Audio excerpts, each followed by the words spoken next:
Good day, everyone. My name is Alexander Iheme. I am the Program Manager for Believers Care Society. Today, I will be responsible to take you through the induction presentation. It is a primary requirement from the Setas that every learner is being inducted into the program even before they start the program, so that you will know exactly what are our expectations of you, and also to discuss with you so that we can also establish what are your expectations. Now, I believe that every one of us have this paper handy in their hands. Please, can you just wave your paper if you do have them? Thank you so much. All right, great. Before we start, I always like to start my sessions with a word of prayer. So if you wouldn't mind, wherever you are right now, can you please bow down your head so we can just take a short prayer? Okay. Let us pray. Father, in the name of our Lord Jesus Christ, Lord, we thank you for this moment. We thank you for this hour, that you have given us the grace to gather here in the place of learning. Lord, we declare that everything that we are going to learn today will be beneficial to us. Father, we declare your blessings for the works that we will do today, and we are thankful to you for making it possible. In the name of Jesus Christ we pray. Amen. Amen. Amen. All right, thank you so much. All right, today is the 20th.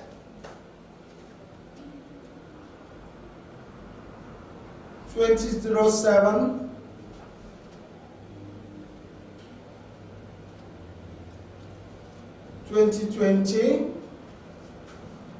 And we will be having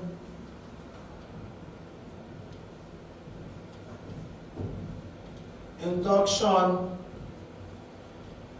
presentation. Okay. All right. Can we now go into the presentation forms that we have in our hands? Can we go into those presentation forms that we have in our hands? Now, this is what is going to happen.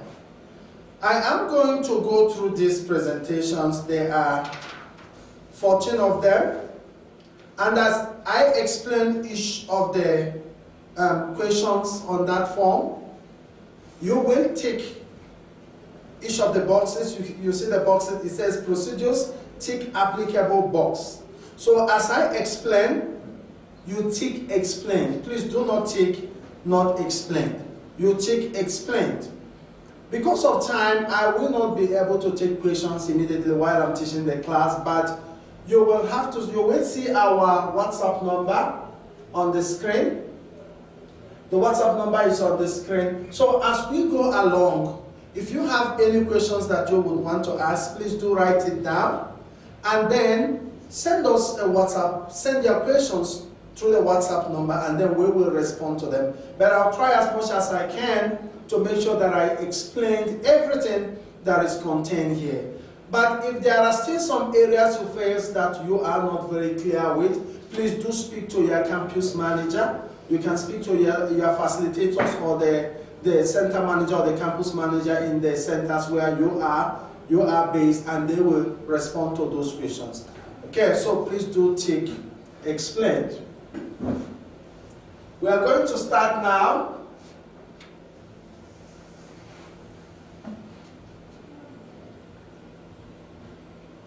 All right, if you look at your papers, the first, number 1 says, explain the role and responsibility of a learner, training provider, and seater.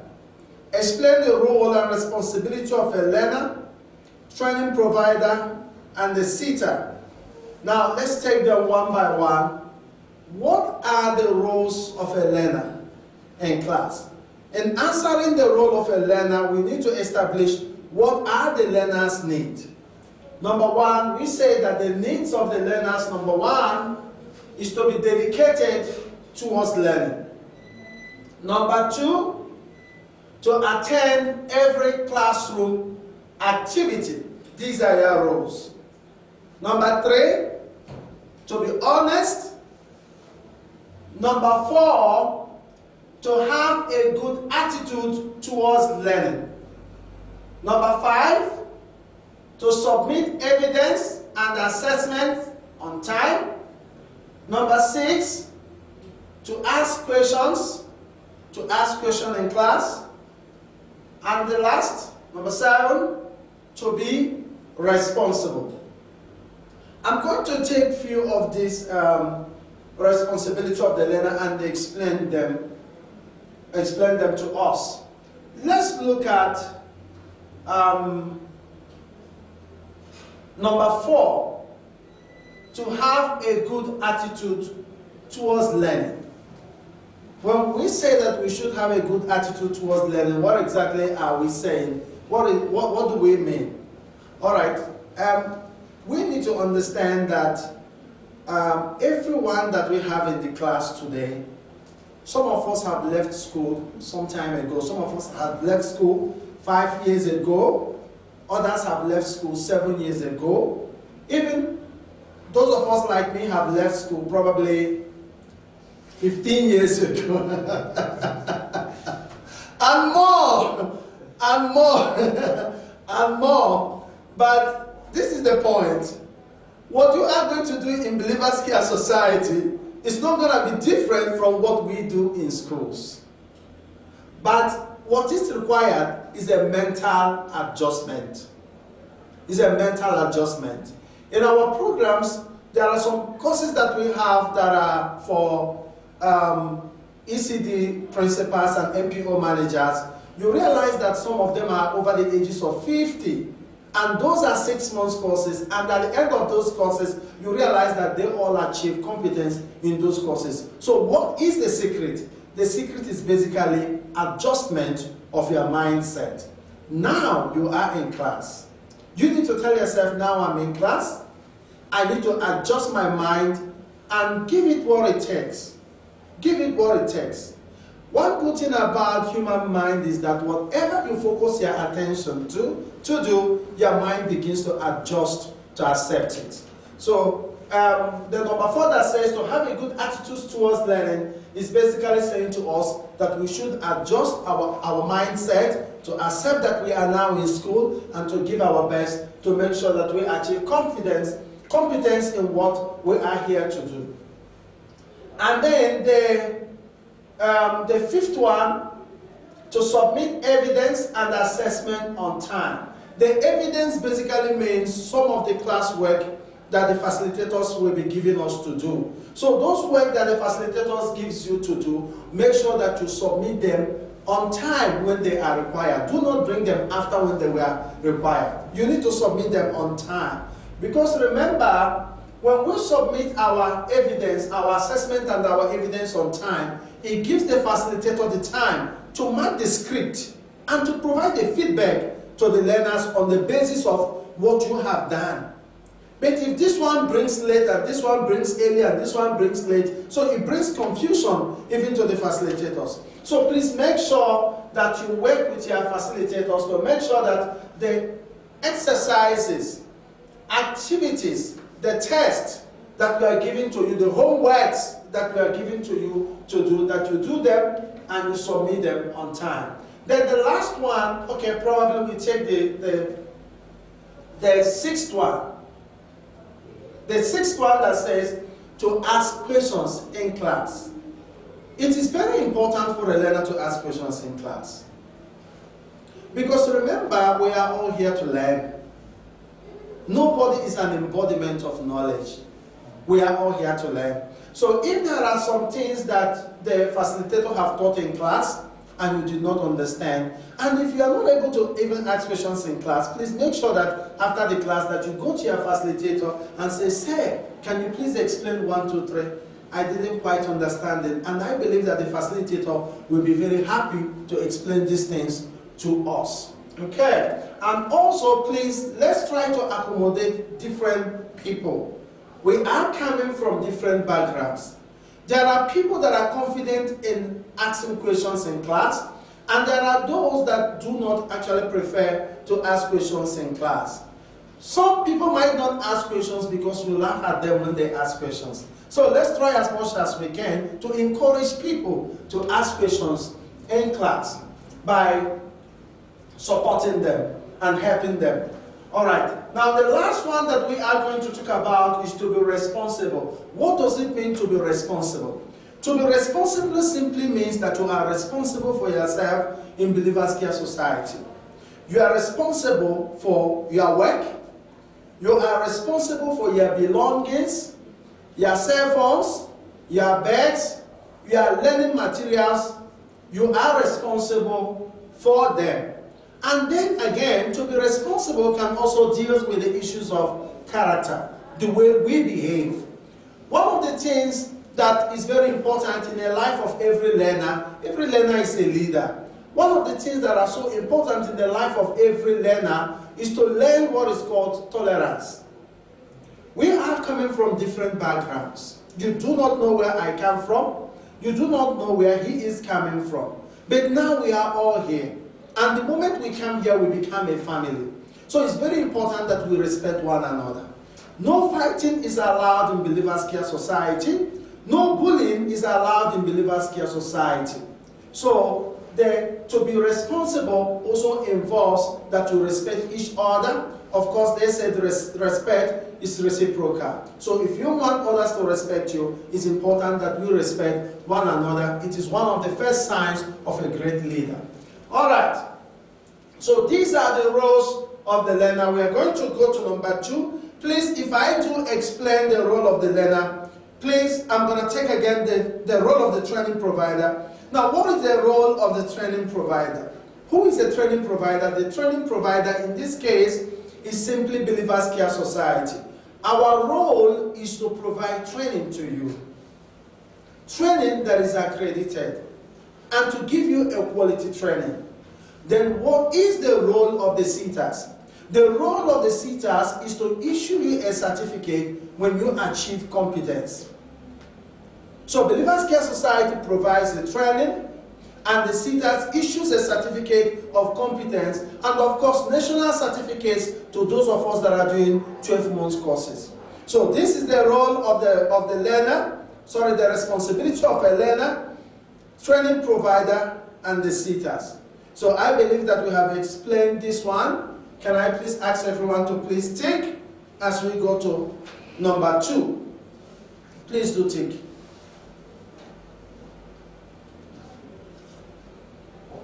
All right. We go to number 2. It says, explain the qualification. Okay, we've explained this one. Function of a training provider. Okay. Maybe let me just take a few minutes to add to the function of a training provider. Now, in the course that you are doing, you are going to have 4 participators. 4 people that are responsible for your learning. 4 people that determines whether you have passed or whether you did not pass. The first person is your facilitator. The role of the facilitator is to train you on the course that you are doing. The second person is the assessor. The assessor is responsible to evaluate the evidence submitted by the learner in order to determine competence. Competence means you have passed, whether you've passed or whether you did not pass. The role of the moderator. Moderator is basically a middle person between the training provider and the Setas. Now, what does the moderator do? The role of the moderator is to quality assure. He is more or less like the person that ensures that the quality of the learning that we offer are in consistency with the mandates that were given to us by the Setas. Meaning that he is checking whether we are in compliance to the rules and regulations of the learning according to what Seta requires. Okay. Now, the role of the Setas, I have already explained that the Seta is responsible to verify the training, the skills program, the training that you do. When you are done with your course, the assessor assesses your portfolio, the moderator moderates your work and gives us a moderator's report. And the moderator report goes to the Seta. And the Seta schedules a learning verification site visit on the day that they will be coming to verify whether you truly was a student at Believers Care Society and that the portfolios that we submitted to them, are they really true? So when the Setas comes, they verify your work. They basically remark everything that the facilitator has done, everything that the assessor has done, everything that the moderator has done. They will consolidate it. Once they are happy, they go back to their office, they generate a report that says that we are in agreement with the facilitator, we are in agreement with the assessor, we are in agreement with the moderator, and they issue you a certificate. So that's what the Setas do. Now, let's look at the second question. Explain the qualification the learner will be doing. Okay. Explain the qualification the learner will be doing. Let's look at what it says. It says a qualification is a compilation of modules. I'm going to take time to explain this. Let me just read it first. A qualification is a compilation of modules. Each module is referred to as a unit standard. A qualification leads towards recognition, meaning you achieve certification. A qualification is nationally recognized by the South African Qualification Authority, Saqa. Because remember that the course that we are doing are courses that are being developed by Saqa, by South African Qualification Authority. And they are also aware whether you have passed the course or whether you have not passed the course. A qualification consists of various credits. A qualification consists of various credits depending on the type of qualification. Example, national certificate equals to minimum of 120 credits. That's for those of us that are doing 12 months course. I will explain that. National diploma, minimum of 240 credits. That's the 2 years course. And then national degrees, minimum of 360 credits. Now, we are not doing degrees. All right, we also have courses that are diploma-based, but I'm not going to be talking about the diplomas and the degrees because no one in the class today is here for the diplomas and the degrees. Let's talk about the course that you are doing. Now, I'm going to focus basically on qualification. Some of us in the class here today, some of us are doing a full qualification. For an example, those of us that are doing PC engineering, you are doing a full qualification. And the full qualification takes a duration of 12 months. Those of us that are doing system development, you are doing a full qualification. And the full qualification is for a duration of 12 months. Then apart from these two group of people, we have others that are doing different courses. Once the course is not a 12 months course, it automatically becomes a skills program. Let me explain a skills program. I'm going to use an orange to explain a skills program. Let's take it this way. Let's assume that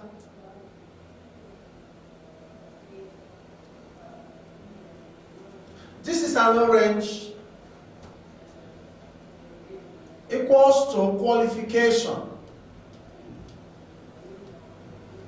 Okay, probably let's try to write here also. We give the first bullet 12 months. I will explain, please be patient. And then let's slice the orange in pieces.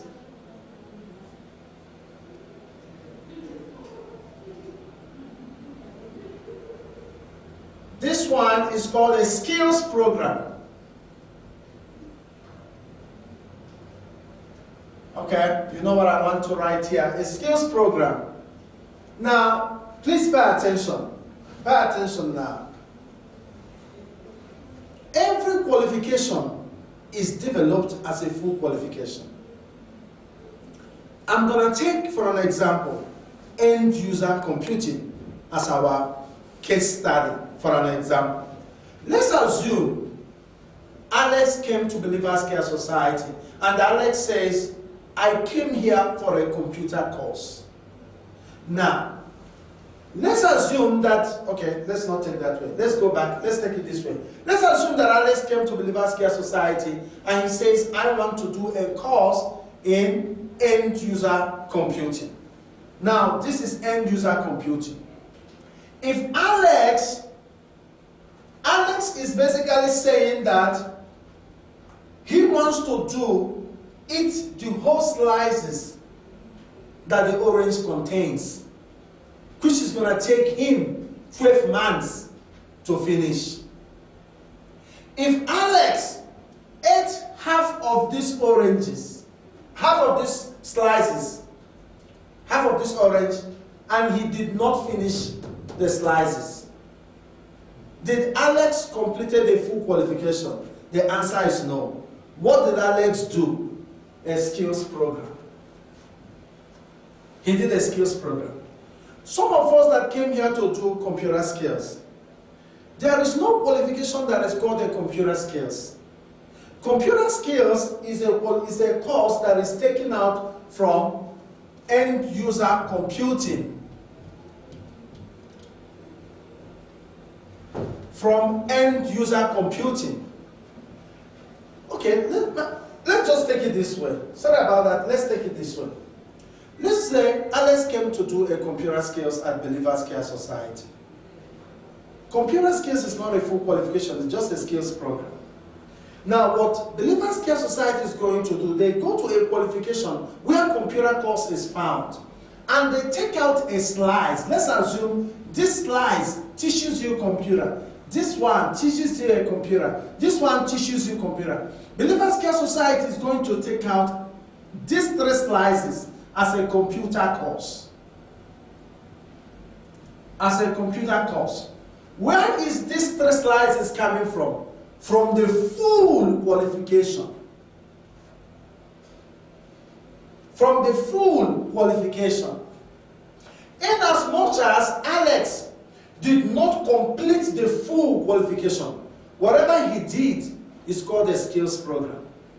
When you do a full qualification, which is for a duration of 12 months, you get what is called a certificate, you get what is called a national certificate. But when you take out subjects, we don't call them subjects, we call them unit standards.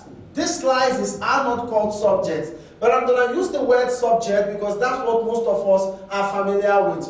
But they are basically called unit standards. Unit standards. So when Alex decides to do a project management, which is for a duration of 3 months, not 12 months, what is Alex doing? It's a skills program. If Alex decides to do contact center for 3 months, what is Alex doing? Skills program. If Alex decides to do bookkeeping for 3 months, any course that is not for a duration of 12 months is basically a skills program. So if you complete a 12 months course, which is a full qualification, what certificate do you get? You get a national certificate. If you complete a course which is for a duration of 3 months, 6 months, 8 months, 9 months, 10 months, 11 months and half and quarter, you didn't finish the 12 months, what did you do? It's a skills program. Even though you ate all the slices and you left only this one small one, you said no, it's only left small. Even though it's left small, what you did is a skills program. And what certificate are you going to get? Certificate of competence. So every one of us that are here, we know what course we are here to do. Apart from those 2 that I mentioned, which is your BC Engineering and System Development, every one of us that are here in Believers Care Society, we are here to do a skills program, and when you are finished, you get what is called a national certificate. I know that there will be a lot of questions regarding this skills program and full qualification. Whether, Alex, how do I complete a full qualification? Can I complete this course in my hometown? If I decide that I'm done here in Believers Care, where can I finish it? If I need to get a national certificate, how do I go about it? Send us a WhatsApp, send us your questions through the WhatsApp number that we have provided, and we will respond to them because of time. Please tick. And we go to number 3, okay? I've explained number 3. Explain what is a qualification and the skills program. So, in explaining the qualification that the learner is doing, I've already explained what is a qualification and what is a skills program. But to help, let's elaborate on these ones. What is a skills program? When you do a skills program, you build skills, knowledge, and experience simultaneously at the same time in pari passu. Now, skills program leads towards obtaining a national qualification. It leads. It doesn't give you. And remember, you get a certificate of competence. You still need to finish those slices, meaning it can lead you towards obtaining a national qualification, which is for people that completed the 12 months program. Skills program also leads towards obtaining partial credits when we come to that one. It is consisted of outcome-based training. Outcome-based training is outcome-based training. Coaching and stroke or mentoring, you'll be mentored. Workplace experience, we will come to that one also. Compiling of portfolio of evidence, we will explain what is a portfolio of evidence as we go forward. It also consists of various assessments. Whenever we hear assessment, let's not be confused. Remember, assessment could either be your test, your class test, or your class exams. But we will explain further. Okay. What is a unit standard? Okay. What is a unit standard? Let's see where it is found. Number 4. Explain what unit standards are and types of unit standard. Okay. All right. Let's just take this 3 on the board. Let's just clean here. I'm just still going to keep this orange. I know this orange is not, it doesn't look like a nice orange, but we're going to keep it for now. You never know, yeah, center managers might decide to supply you with oranges by the end of this course. I hope so. All right, let's continue. I'm just going to take them and write them on the board. What is a unit standard? Remember I said to us that another name for a unit standard is a subject, but it is not called a subject. When we do NQF level courses, they are no longer called subjects. They are called unit standards. When we were in school, we do call them subjects, but the moment you get out of school and you are doing courses that are NQF level based courses, they are now called unit standards, and it's not going to change. That's what you're going to see. So it's very important that I explain it to you, because going forward, you will be doing courses that are unit standard based, and I need to explain. There are 3 types of unit standard. In other words, 3 types of a subject. In every qualification, you have 3 unit standard. Those slices that I mentioned, they are basically called unit standard. Remember, every qualification is made up of subjects. And these subjects, I said, they are called unit standard, not subjects. All right, let's continue. 3 types of unit standard. The first one is the core unit standard. We have core. Okay. Let's try. We say core. Number 2, we have fundamental. Number 3, we have electives.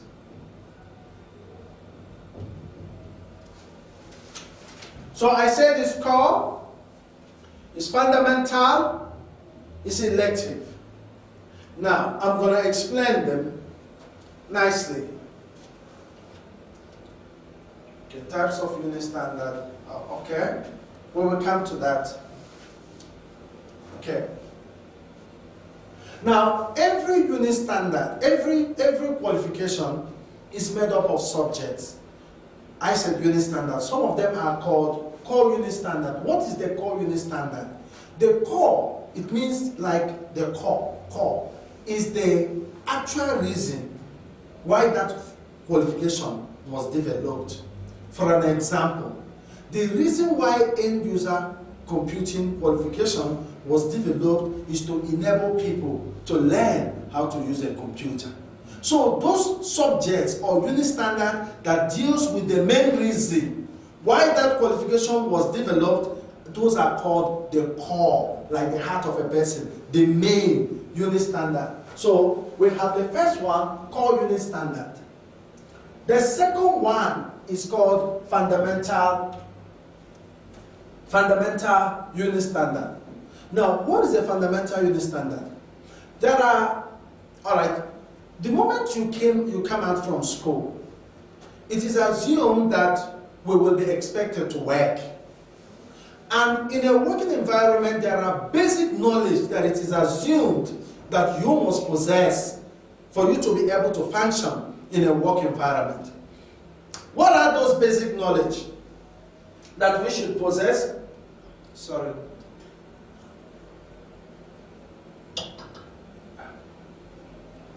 Okay.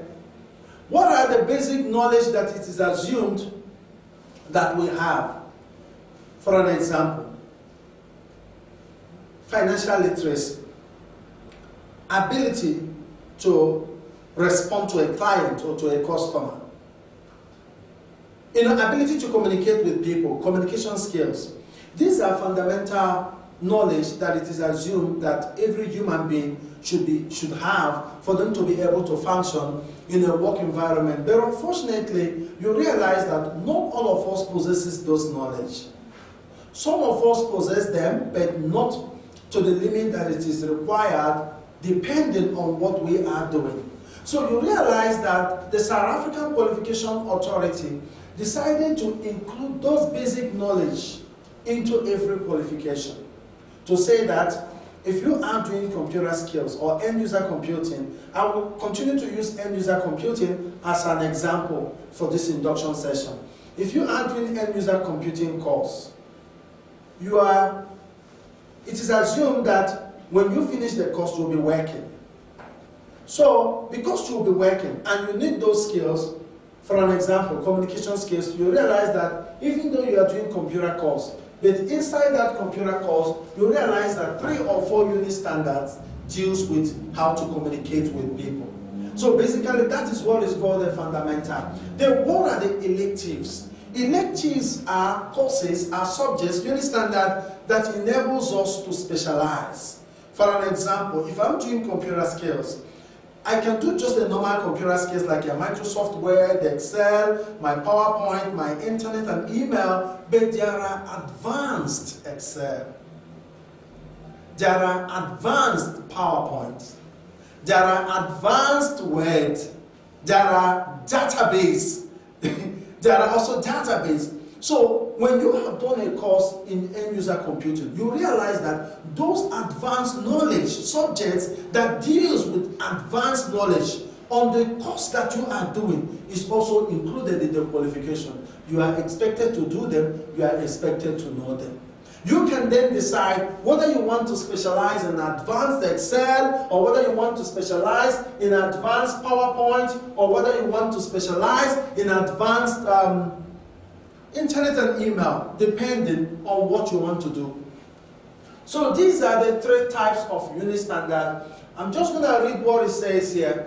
It says, unit standards are the building blocks leading towards achieving a full qualification and or skills program. Consist of outcomes which are knowledge, skills, and abilities which must be demonstrated by the learner in order to be found competent and to achieve credits. They are broken down into 3 types. It's fundamental, it's core, and it's elective. Types of unit standard I have already explained. Okay, but one thing that I did not explain. Let's look at this.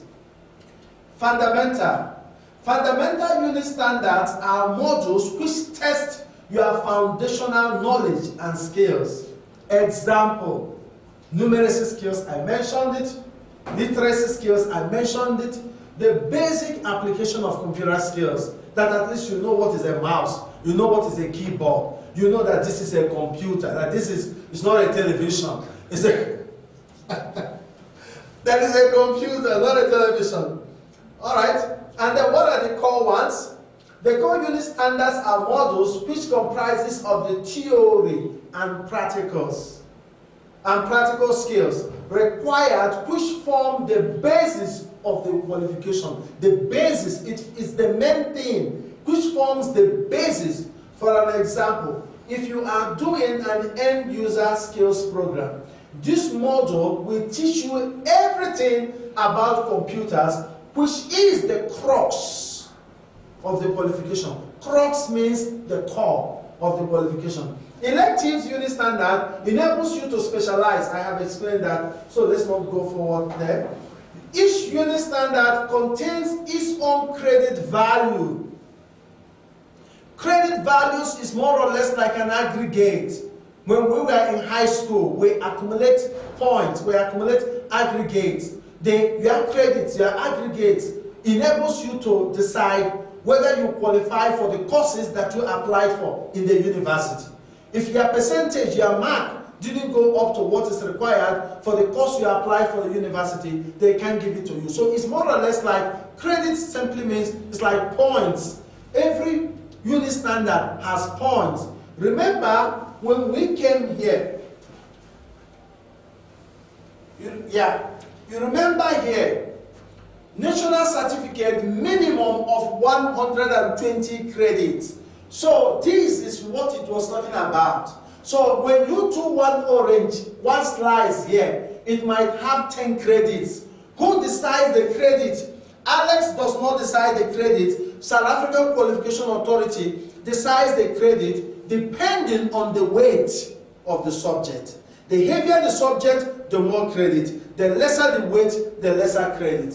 Okay, so each unit standard can be 5 credits, 6 credits, 3 credits, 4 credits, depending on what it is. So as you do your course, even though you are doing a skills program, you are accumulating credit. And it says 1 credit equals to 10 notional of learning hours. 1 credit, example. This is important. Let me explain this.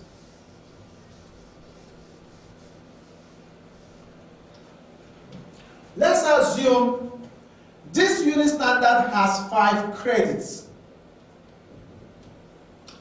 It came with 5 credits. If this particular unit standard has 5 credits, how long will it take me to finish this one subject, this one unit standard?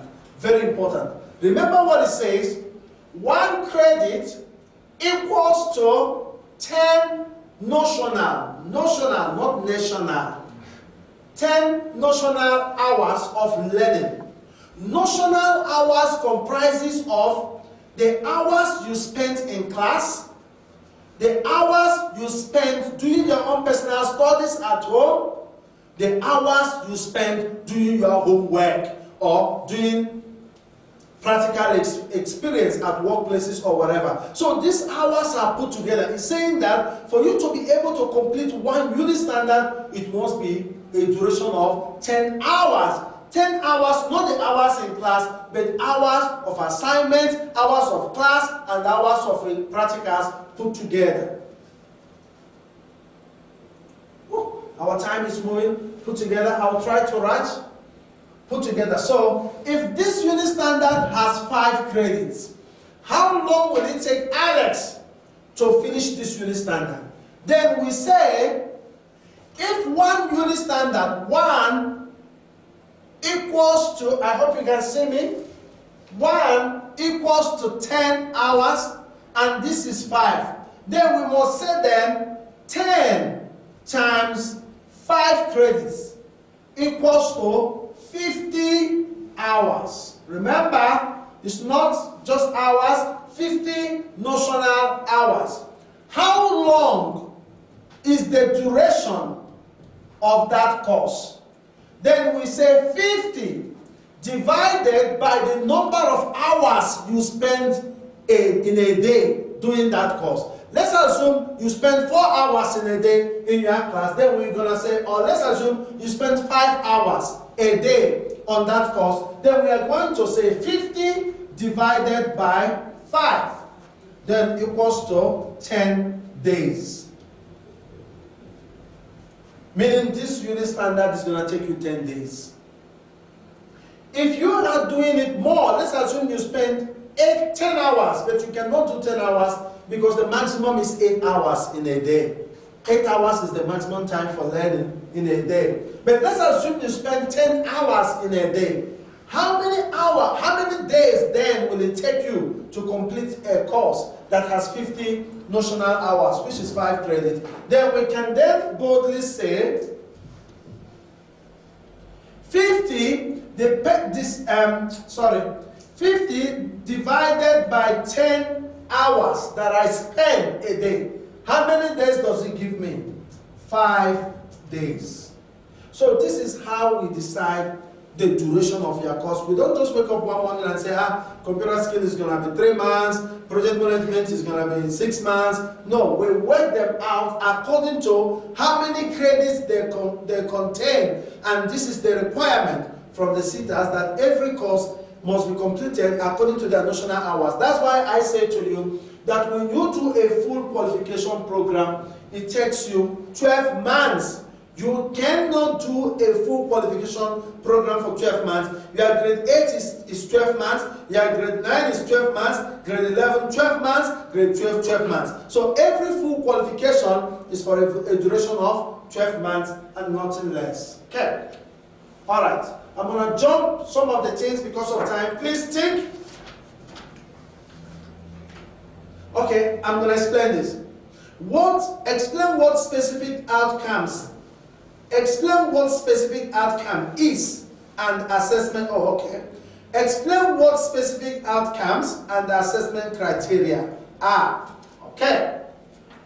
Let's leave this one. Let me explain. From my personality, let me explain. All right. Every subject comes with what is called specific outcomes. Let's clean our orange now. Comes with what is called specific outcomes. Outcomes and assessment.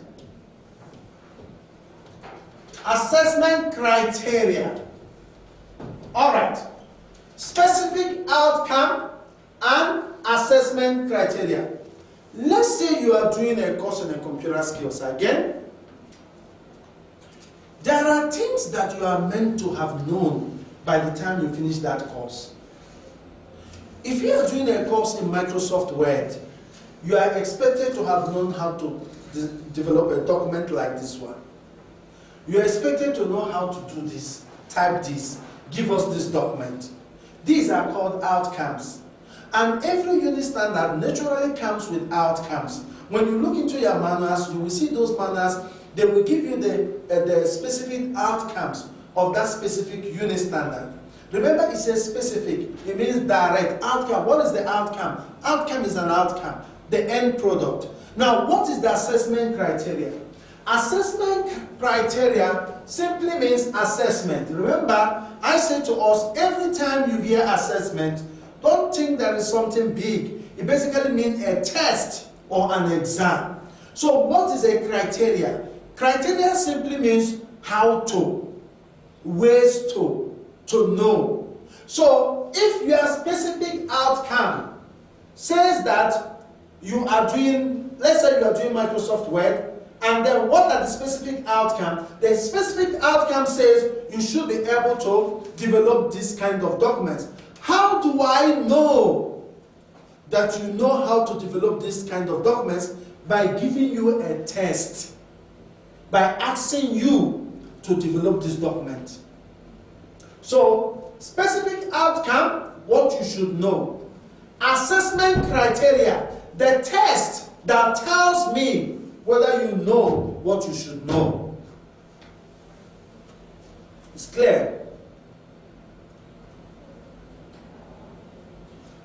Very important. Outcome-based education is made up of these two things. Specific outcomes, you don't just go to school for going to school. There are things you are expected to have known by the time you finish a course. How do I know whether you know those things? By testing you. And I'm not going to test you outside of what you should know or what you're supposed to have known. So I will be testing you in line with what you are supposed to know. If you are doing a course in electrical, for an example, you're doing a course in electricity, one of the outcomes could be that by the time you finish the course, you should know how to wire a light and give us a light. So let's assume specific outcome says you should know how to wire electricity and produce a light for the whole house. What will the assessment criteria be, which is the test? I'm going to ask you, here is the cables. Go and wire the house. As you take the cables you are wiring, I'm ticking. Okay, he has put the cables nicely. Okay, he has connected. He has put the clips. Now, he has put the switch. Then on the light. Then you press the light comes on. It means you have passed the test. So assessment criteria is the test to test whether you know what you should have known by the time you finish that course. Please tick. Types of assessment. There are 3 types of assessment that we have. The first one is called formative assessment. Try to make it bigger. It's formative. Excuse me. Formative assessment. Summative assessment. Workplace assessment.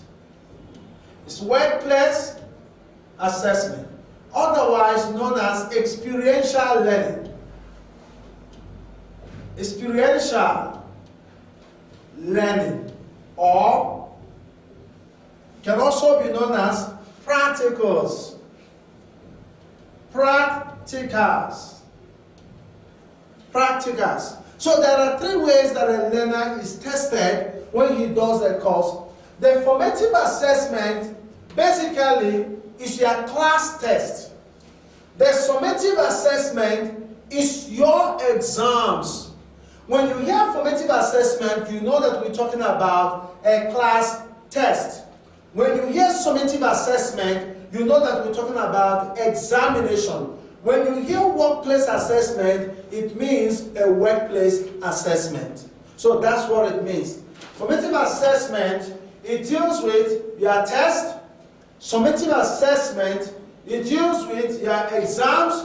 Workplace assessment, it deals with practicals. This assessment is done in the workplace and is solely practical in nature. Remember we said it's class test, is the exams, and then is the practicals. Alright, please tick that one. Number 7. Okay. We cannot talk about this. We've spoken about them. Let's move forward. Comprises of competence. Okay, maybe I just need to explain number 7.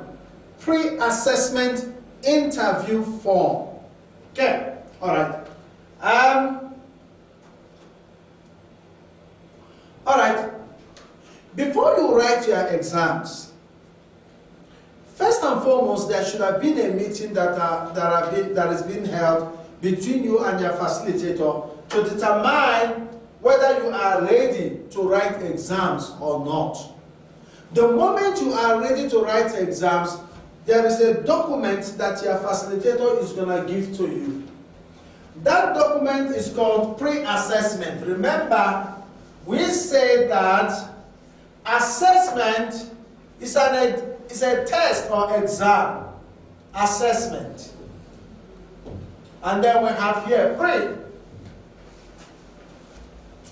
pre-assessment form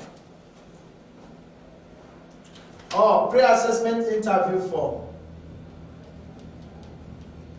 Interview form. Pre-assessment, pre basically means before. Assessment means your test or your exams. Interview form means questioning form.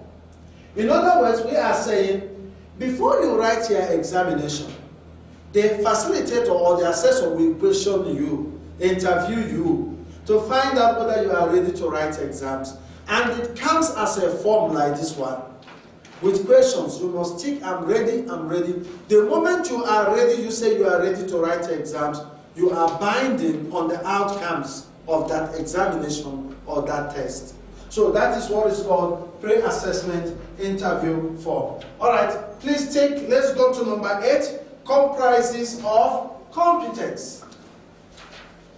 Comprises of competence. Comprises of competence.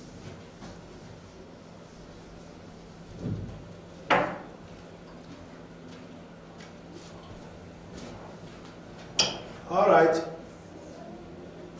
I'm going to take this one. Comprises of competence. Remember when we said competence, we were basically saying you have passed or you are competent. The first one, when you finish your exams or your test, there are 3 symbols that you are going to get. The first symbol is either you are competent.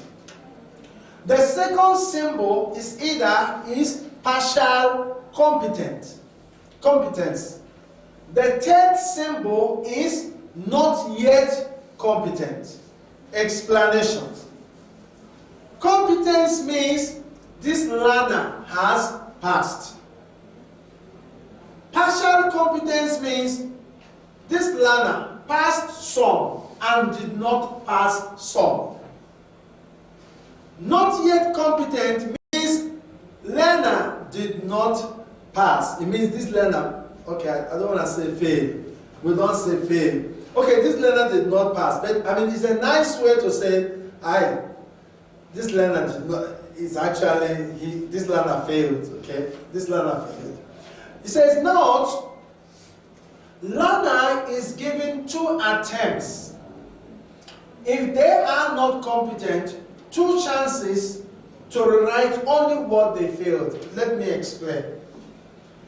If you are competent, you don't have to sit for another exam. It means you have passed. Partial competence means you passed some and did not pass some. When you are partial competent, what must happen? The facilitator will make you to receive for those ones that you did not pass. Only the ones you did not pass. And you write them. And you are given 2 chances, meaning the first one and the second one they gave to you to rewrite. Okay.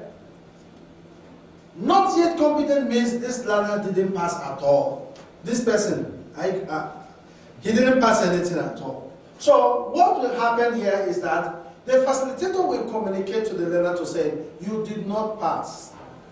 And therefore, you need to recite for the exam. If the learner is willing to recite for the exams, the facilitator will reschedule the exam for the learner. But if the learner did not return for the exams, really there's nothing we can do. What about if the learner received for the exams and they failed the exams again? As kids, there's nothing we can do. We can't give you another chance. Okay? So this is very important. Please make sure that your facilitator clarifies these things in class for you. You can have time to ask your facilitator. They will explain further. Okay? But we do not give an opportunity for 3rd attempt. Even when we do when you get bursaries, when we get bursaries for learning, there's no one that gives you bursaries for failing. There's no one that gives you bursaries to say, you have failed now. Here's a bursary to go and receipt. You failed that one, they cut off the bursary. Okay, so if we are giving you a second attempt, it's a great opportunity. Why? Because every time you resit for an exam, it has a cost implication on the organization. And the funding that we receive for this project does not make provision for receipting of exams. So if we are asking you to receipt for an exam, you must know that it's a grace that has been given to us. Okay, how does a learner submit evidence to the assessor? Okay, I think that should be found in number 9. We're nearly done. We're nearly done. All right. How does a learner submit evidence to the assessor?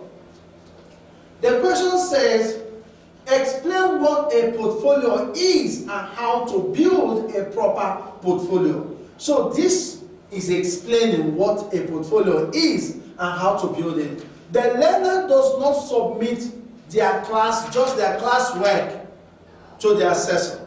What the assessor receives from a learner is what is called portfolio of evidence. And what is a portfolio of evidence?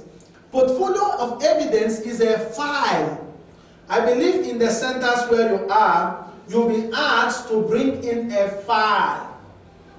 Depending on your facilitator and the course that you are doing, will determine what kind of file the facilitators will ask you to bring. Some of you are not flip files, app files. Some of them are pocket files and specific colors, depending on which course. Now, all the work that you have done in class are being put together systematically, signed, every evidence, every assessment, signed, every page of your class work must be signed. If you are using a workbook, every page of the workbook must be signed. If it is not signed, it is not your work. And in as much as it is not signed, that evidence is not authentic.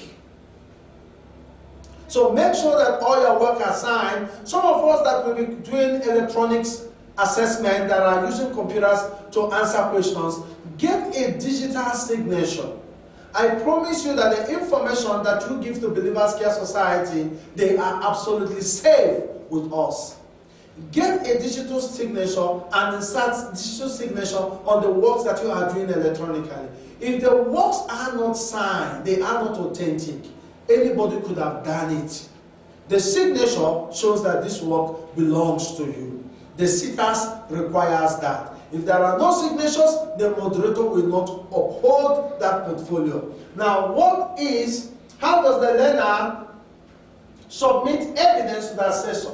Now it says, a learner will be given a file. No, you will not be given, a learner will provide a file.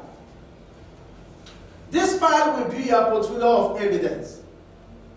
The POE is similar to an examination.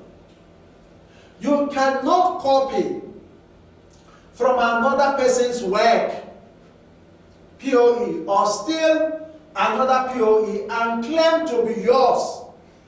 If you copy, we have a policy. If we find you copy, maybe I should make this clear. Don't help your friends to copy you. The Setas will find out. If the facilitator doesn't find out, the assessor will find out. If the assessor doesn't find out, the moderator will find out. If the moderator doesn't find out, the Setas will find out. And when they find out, you realize that one person's mistake delays the rest of the class. Because we need to give a justification why there was a copying in the class and the examination. How did it happen? The organization have to answer for it. So this is what happens. If we find you, we isolate you, so that other learners should not suffer for you copying. I hope this is very clear in all the centers. All right. So we said your POE should have 4 sections, depending on the amount of evidence you are submitting. This is what it should be made up of. Administrative Administration section, it includes certified copies of your identity documents. Your CV, we always ask you for this. Certificate and other qualifications, registration form, and any other signed documents. Remember, we said we are going to be using end-user computing as a test case for this induction. For an example, if you are doing computer skills, you will be required to submit all the evidence of your formative assessment, and the practicals. Evidence on Excel, the same thing. Evidence on presentation, which is your PowerPoint, the same thing. So they will be compiled together. It says, ensure that each section is labeled properly. Labeled and signatures inserted. So that when the assessors or the facilitator does their work, they don't have to be scrambling to find that, okay, this is page 1. Where is page 2? Then here is page 1. And then suddenly here is page 8.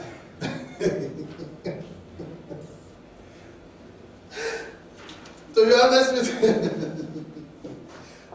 with you, if you are, alright, let's just leave it there, it's quite a lot. Alright, please make sure that your works are filed in a chronological order. Chronological order simply means they are in sequence 1, 2, 3, 4, 5, and they are filed nicely. Okay, so you submit that portfolio to your facilitator and you signed it off. The facilitator hands them over to the assessor. Okay, make sure that you sign them off when you submit. When you submit your portfolios to your facilitator, make sure you sign, and the facilitator signed that he received the portfolio from you. Very important. Okay, please tick. Number 10 says assessor's feedback report and follow-up. All right, let me explain that one on the light of this one. Assessor's feedback report and follow-up. Assessor's feedback report and follow-up of such feedback. All right. When the assessor gets our portfolio, they will remark the portfolio. Your facilitator does not decide whether you have passed. No, it's a decision of 4 people: the facilitator, the assessor, the moderator, and the seater. So, things being this way, it's difficult for anyone to manipulate the system. If you manipulate the facilitator, you cannot manipulate the assessor. If you manipulate the assessor, you can't manipulate the moderator. And these are all different people. They don't work together. Okay? So, once assessor gets your work, he's going to remark them and check them, and then he declares you competent or not yet competent. If the assessor says you are not competent, he gives the reason. So that's what it says here, assessor's feedback report. Feedback report on the basis of his finding on the work that you have done in class. So that is his feedback report, and then it says follow-up of such feedback. And then he is going to say, these are the remediative measures that must follow. A remediation that must happen. For an example, if the learner didn't sign their work, the assessor cannot declare you competent because he can't be signing a document that doesn't have a signature. Then he will say, you are not yet competent until the document has been signed. So that report will come to us, and then we invite you and give you the report and ask you to take corrective measures according to the recommendations of the assessor. So that's basically what it means. All right, please tick that one. Number 11, explain the National Qualification Framework. Legislation that affects skills development, the National Qualification Framework. Okay. NQF. Every CETA-related course is an NQF level courses. And then remember, we have NQF level 1, NQF level 2, NQF level 3, 4, 5, 6, 7, 8, and above. Okay? So, the people, the team players, that is responsible for NQF, you have first one is South African Qualification Authority Act of 1995, which establishes the implementation of the NQF level courses by Saqa. They develop the programs. Okay. Then you have Labor Relations Act 1995, establishes employee rights to assess skills development that's dealing at workplaces, you know, like staff development, staff skills development that they submit to the Setas and the Department of Labor. Okay, and then you have the Skills Development Act. Okay, remember what I mentioned? I said qualification at 8 learning levels, where I said level 1 to 8. Okay, so that's what is there, not above, from 1 to 8. All right, I think that is above, I'm not sure, but 1 to 8. All right, Skills Development Act 1998 establishes recognition and improvement of skills. Skills Development Levies Act 1999 establishes payment of 1% skills development levies by the companies. When you do leadership programs, where do you think those money is coming from? Usually the companies contribute 1% of their profit every year to the Setas. With that 1% is channeled for development, skills development in different sectors. Okay, so that's for that one. Please take. All right, this is very important. I need to explain this. We are now. Please tick number 12. I have explained the function of Saqa. They develop the qualifications. I'm explaining number 13, NQF bands and levels. NQF bands and levels. I'm going to take time, a little bit time to explain this. Okay. Now,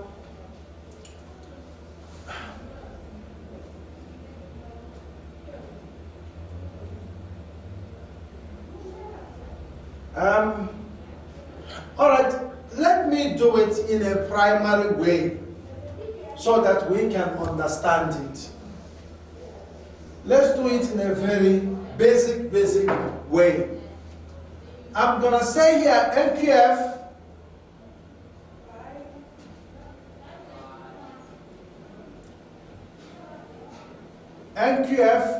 versus academics.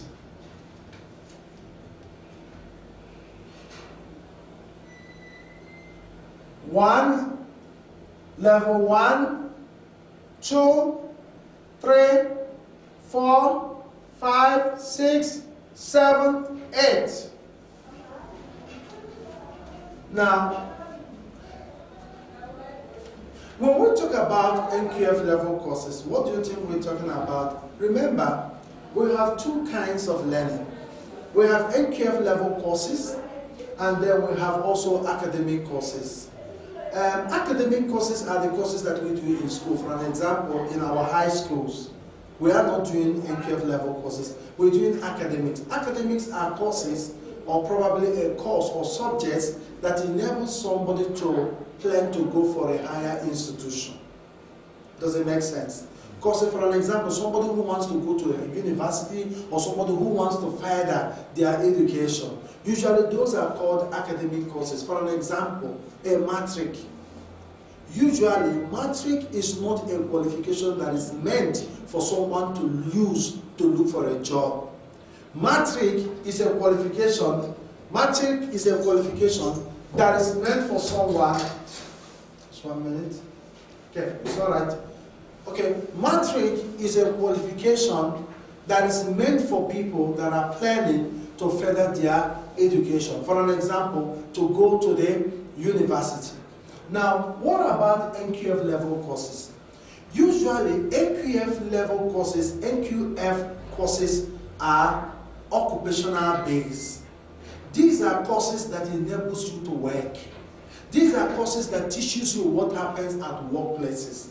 For an example, if you do a computer course, it helps you to work in the office to use a computer. If you do project management course, it helps you to manage projects in a business environment or anywhere else. If you do a call center course, contact center support course, it helps you to work as a contact center rep in a contact center environment. It's all work-based. If you do IT, the same thing, irrespective of what course you are doing, as long as they are Setas courses, they are called what? NQF-level courses. Now, this is what happens here. Many times, people try to compare between academics and NQF-level courses. We don't compare them, okay? We don't compare them, but to help and to make sure that some people are not being marginalized. For an example, if I am Alex, I didn't pass my matric, but I have passed my NQF-level courses. Maybe I have gotten level 4. Are you saying then that those opportunities that the people who pass matric are getting, that I shouldn't get it because I didn't pass matric, but I have gotten my NQF-level 4? Many times at workplaces or when you see a jobs being advertised, they're going to say to us a matric or equivalent. So when they say equivalent, what are they referring to? They are referring to the NQF-level courses. So if they say equivalent, they are referring to NQF-level courses to say, even if you didn't get a matric, did you get anything here that is equivalent to matric? The opportunity that a matriculant gets, you must also get it. If there are opportunities that someone who has done matric is getting, someone who has done NQF-level courses in the same category can get it as well. I can be a doctor. I can be a doctor. Probably I've studied medicine in the university, but I'm not good with Excel. Am I going to say, oh, because now I'm done with university, I can't study NQF-level courses to get the skills that I require to be able to function even as a doctor? So what NQF-level courses does, it empowers you to work. It empowers us to work. It gives you a work skills. It gives you a work ability, your ability to function in an office. In fact, it makes you employable. It provides an opportunity for employment in a specific field according to what we studied. So I am going to try to compare them to say that if you have NQF-level 1, what is the equivalent in terms of academics? Remember I said we don't compare. But for the sake of knowledge, we're going to compare. Just for you to know. But remember, we don't compare them. Okay? Alright. 1.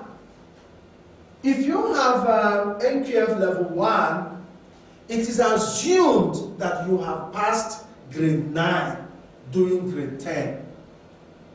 Grade 9 passed. Doing grade 10. NQF-level 2, you have passed grade 10. Passed. I'm not saying you are doing grade 10, no. You have passed grade 10, doing grade 11.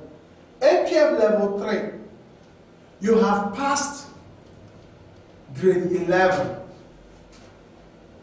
doing your what? Grade 12. NQF-level 4, you have passed grade 12. Is equivalent to matric. And matric are for people that have passed grade 12, isn't it? NQF-level 4 means this person has passed grade 12. NQF-level 5 equals to higher certificate. Higher set. NQF-level 6, diploma. Remember, it's 2 years after matric, diploma is 2 years. NQF-level 7, depending on the course that the person is doing, some universities can have them as a degree, or here degree. Some degrees are 4 years, some are 3 years, depending on the qualification. But most of them are 4 years. Okay? Depending on the qualification. NQF-level 8 plus, these are your honors. Honors. Anything 8 plus, remember I said 8 plus and above means you are honor. So this is how we categorize them. And I believe that this is very clear. Please, if you two have more questions on this, probably I didn't explain nicely because of time, but I think I did explain, but please do send me a message and I will respond. Now, this is the end. We're coming to an end. The appeal procedures, it says appeal procedures. The appeal procedures, this procedure has come into existence to protect the learner from biased assessment decisions. Essentially, the learner has the right to question an assessor's judgment on a respective assessment. If the learner would like to make a formal appeal, he or she must follow the process below.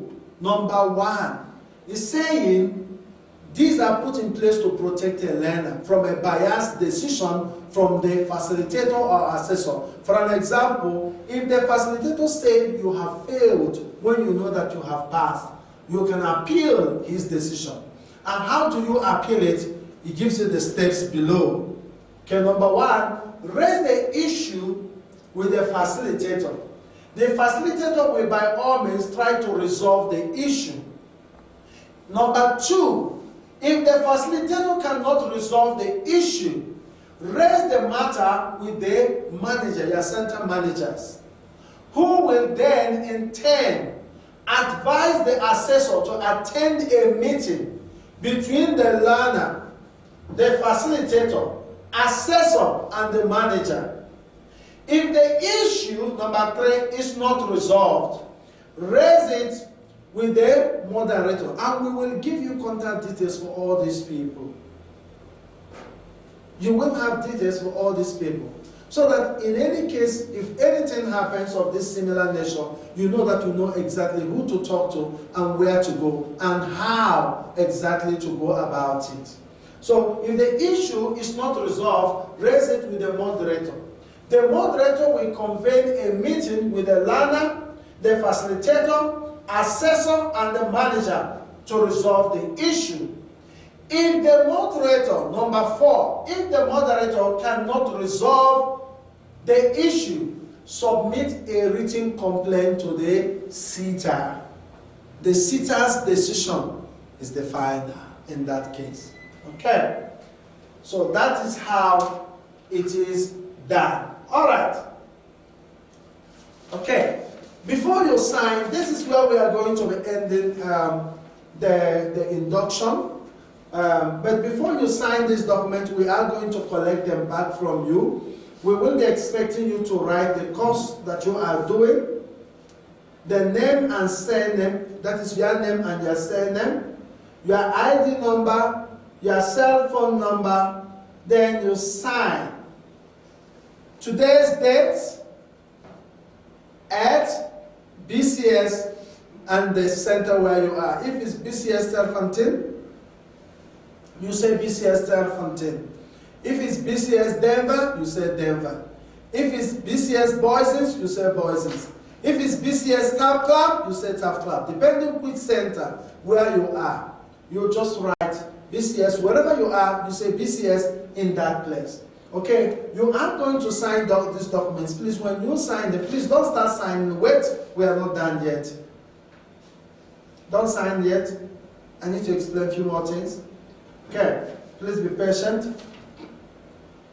Once you are done signing it, your project coordinator, probably, or someone that he or she has nominated, will collect these papers from you. This is an evidence that you have been inducted into the program, and that everything that you will be doing in class will explain to you, and will also explain to you the processes that it will take.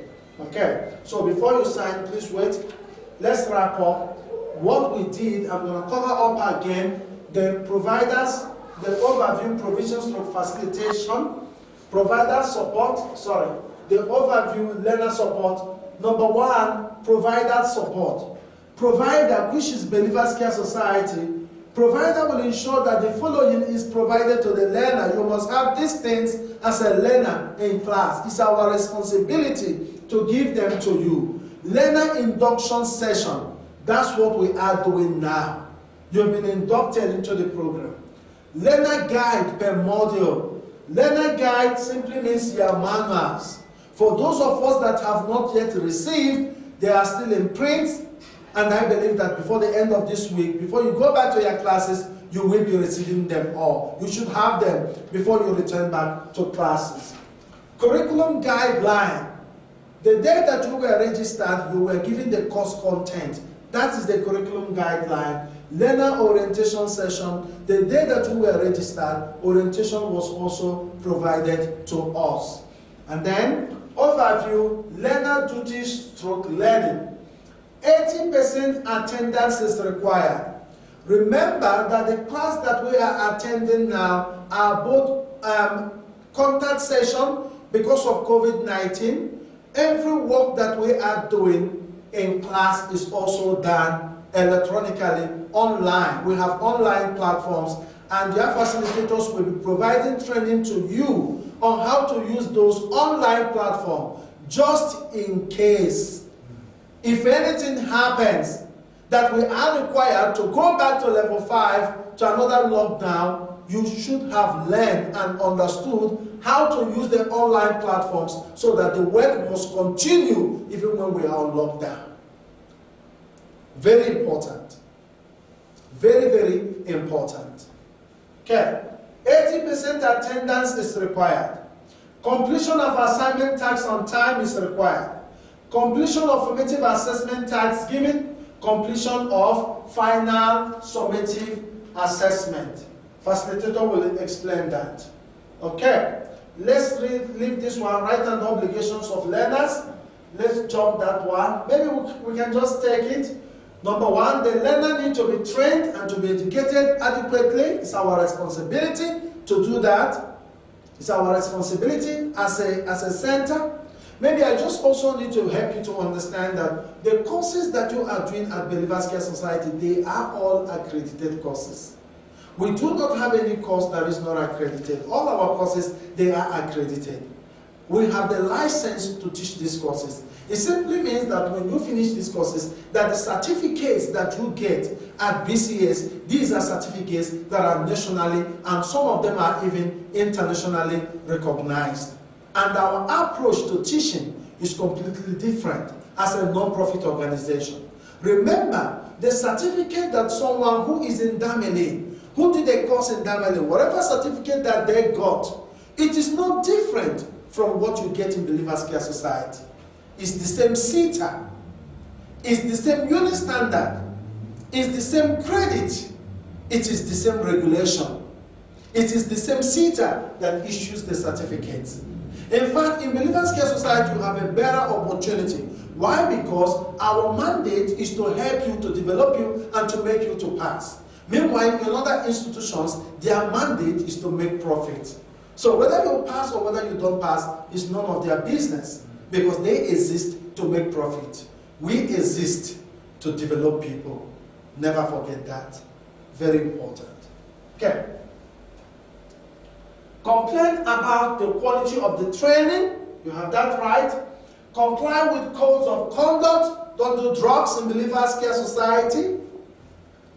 Comply with COVID-19 regulations. Very important. Attend classroom activities. Attend assessment activities. Respect your educators. And educators, please respect their learners. Respect is reciprocal. Thank you. Complain about assessment judgment. We've spoken about appeal procedure. Complain to the SETA if the training provider cannot resolve an issue. Okay. So you are right to do that. Learners' classroom rules. However, these are not, I cannot say that because every center has their own rule.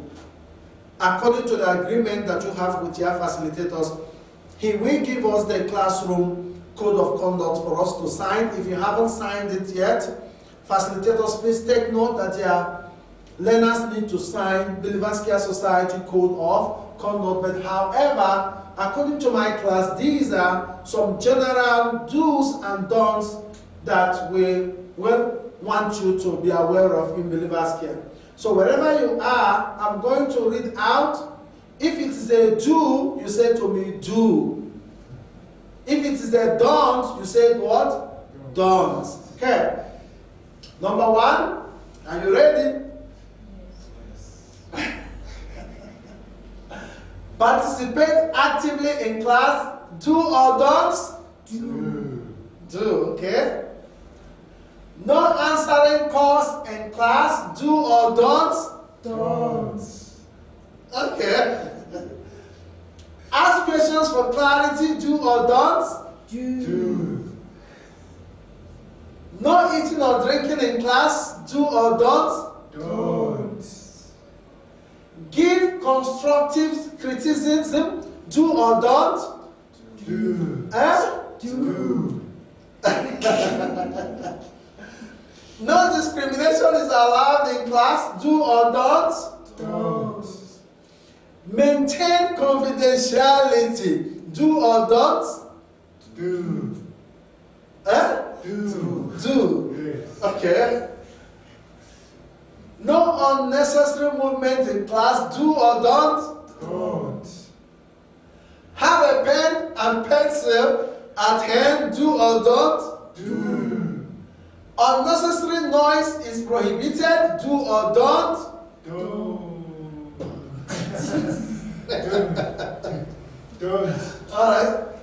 Okay, let's move on. Use the notepad for notes, do or don't? Do. Do not steal other fellows' equipment, including cell phones. Don't. Do or don't? Don't. Alright. God bless you, do or don't? Do. Alright, please go ahead, sign those documents, and please hand it over. And then tomorrow we will be starting with our life mission plan. Remember, we are going to stay here for another 3 more days to complete our life skills program. But I want to say thank you so much to every one of us that participated in today's induction session. Please do send those questions in the areas that you need clarity, and we will respond to them. And if our response is not clear, please do speak to the manager that is responsible for the campuses or the centers where you are based. Please, I want to say thank you so much, and God bless you. Bye.